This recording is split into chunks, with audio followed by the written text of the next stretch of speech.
The reality is that Bitcoin transactions are permanent, they are public, and they can be tracked and they can be linked. What I am afraid is likely to happen quite quickly, right?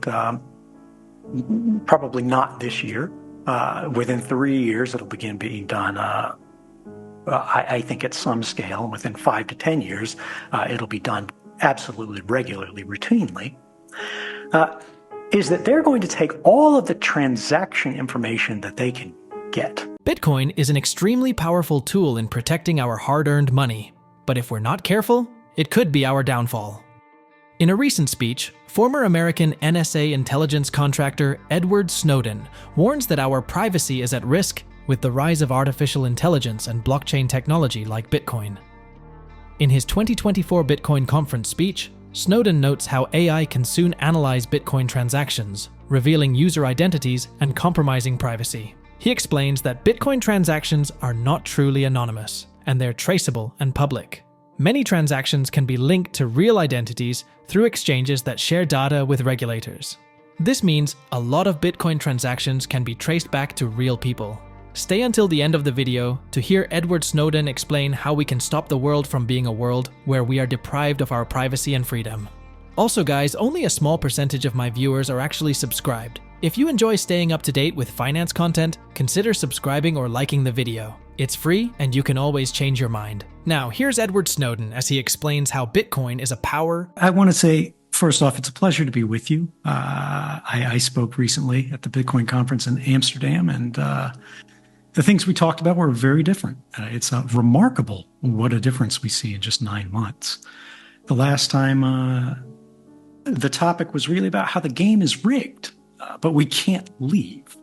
And in fact, it feels like it's too good to leave. We put up with the abuse. We know they're breaking the rules, not because we love it, but because we haven't ever had an alternative. And what's amazing is that we're starting to make our own. One of the core things that came up 9 months ago was Gary Gensler, Gary Gensler, Gary Gensler. Everybody was hanging on his words.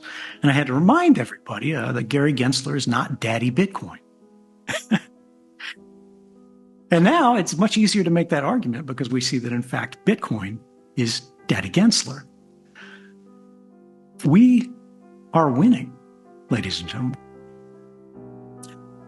But we haven't won. And so we have to make sure that we don't get cocky. And I think, unfortunately, that's about the end of the fun part of this talk.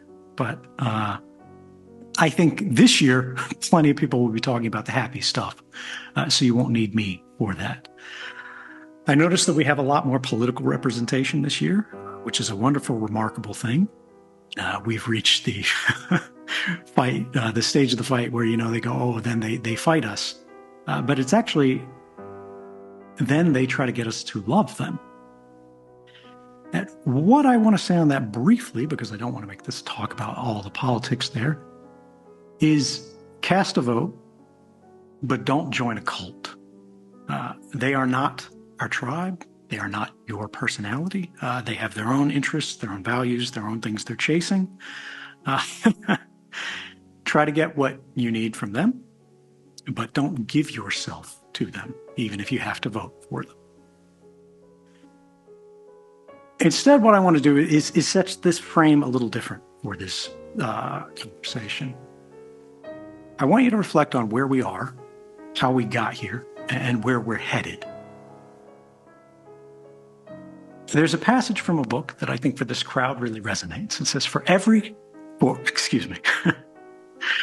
in every country of the world, I believe, the avarice and injustice of princes and sovereign states, abusing the confidence of their subjects, have by degrees diminished the real quantity of metal value which had been originally contained in their coins.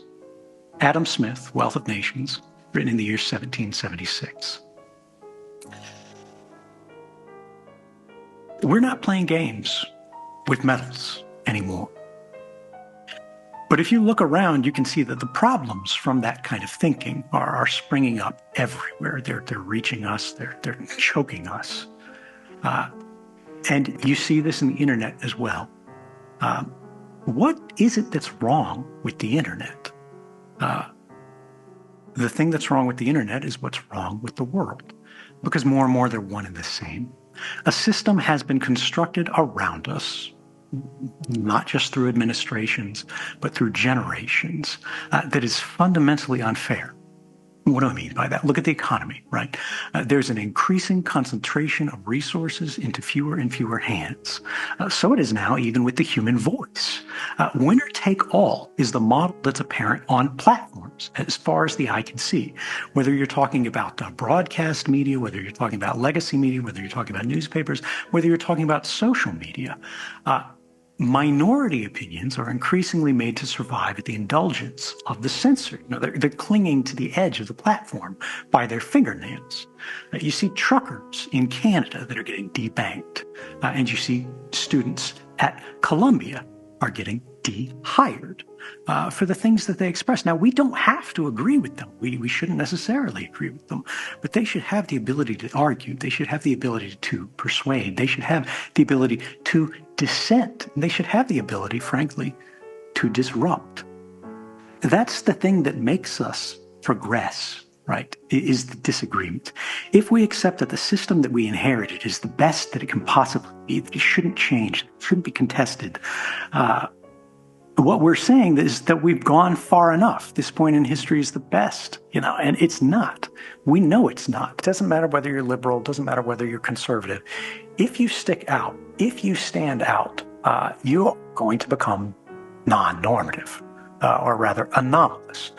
What I am afraid is likely to happen quite quickly, right? Probably not this year. Within 3 years, it'll begin being done. I think at some scale, and within 5 to 10 years, it'll be done absolutely regularly, routinely, is that they're going to take all of the transaction information that they can get. And this is going to start with big banks going on their own personal data sets. It's going to flow from there to people going, oh, where can we get this information publicly? Well, the Bitcoin blockchain is available for anyone for free at any time, right? And how do you train these models? You need learning sets. You need training data. You need data sets. So they're going to pull everything they can. They're going to feed it through these things. And they're going to try to teach them originally, I think this is going to be the easiest thing, what does a normal transaction look like? What do 95% look like? And then they're just going to go, what is anomalous? What is strange? What is unusual? What doesn't quite fit? And then they're going to go from that's a 5% probability down to a 3% probability, then try to get it smaller and smaller and smaller until they can just basically have people that are getting reports spit out on their desk, little, chat messages to their terminal, basically. They're saying, this just happened, this just happened, this just happened. Do you want to continue? And that banking officer is going to get a click OK to continue on your life, on your ability to transact, on your ability to trade. It's not just going to be Bitcoin. It's going to be Visa. It's going to be MasterCard. It's going to be everywhere. It's going to be PayPal, right? Whether you're subscribing to an OnlyFans account or something like that, which, is a very common thing, but something that a lot of people aren't going to admit to. They're not going to be proud of, right? That's going to start making these institutions go, oh, do we want to continue our business association with these people? Is there a brand risk, on stage here? And I think we really need to think about how do we secure the transactions on the Bitcoin network moving forward. I have said this for 10 years. I have been ignored for 10 years. Well, we're running out of runway. And again, right now, every time you're on this network, and I love this network, I've used it many times, you are going to be adding to the data set. Even if they don't identify you because you're the, whatever mystic cyber ninja that knows how to protect yourself, who is the counterparty that you're trading with? Are you sending it to your buddy? Are they doxxed, right? Are you sending it to a business that you're paying? Are they doxxed? And larger parts of this transaction mesh of this network, as they get identified, the space for everyone else to have any kind of private interaction diminishes. Now, you might go, well, these big businesses, Visa, MasterCard, like, yeah, they have the transaction history for everybody, everywhere, all the time. And you don't know what they're using it for. But they're not screwing you, right? Well, AT&T, it was revealed this year, lost all of their subscribers' information, or an enormous subscribers' information, for a block of time. I think it was something like 6 months. Where all of your text messages, all of your phone calls, all of the things that went through their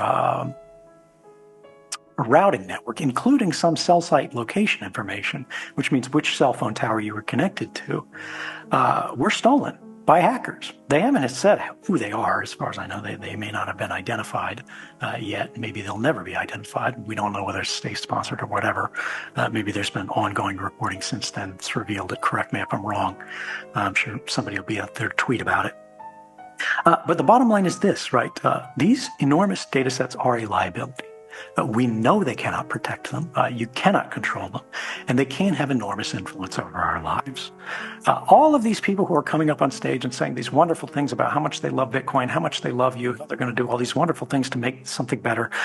The United States is the only advanced democracy on the planet that I am aware of that does not have a basic privacy law. We have the Fourth Amendment, right? That only binds the federal government. That doesn't do diddly squat to protect you against corporations. And the government, for 90% of their work, probably 95% of their work in intelligence nowadays, they simply go to corporations and ask them for information. It's end run around the Constitution. And we have been able to suffer this, right? Again, the game is too good to leave. Not because we love it, but because we haven't had a choice. Well, we're running out of time to fix this, and the consequences of ignoring it are about to get a whole lot worse. Nobody sees them. This is not Terminator, right? This is not Skynet. This is not robots descending from the sky to drag you out of your home.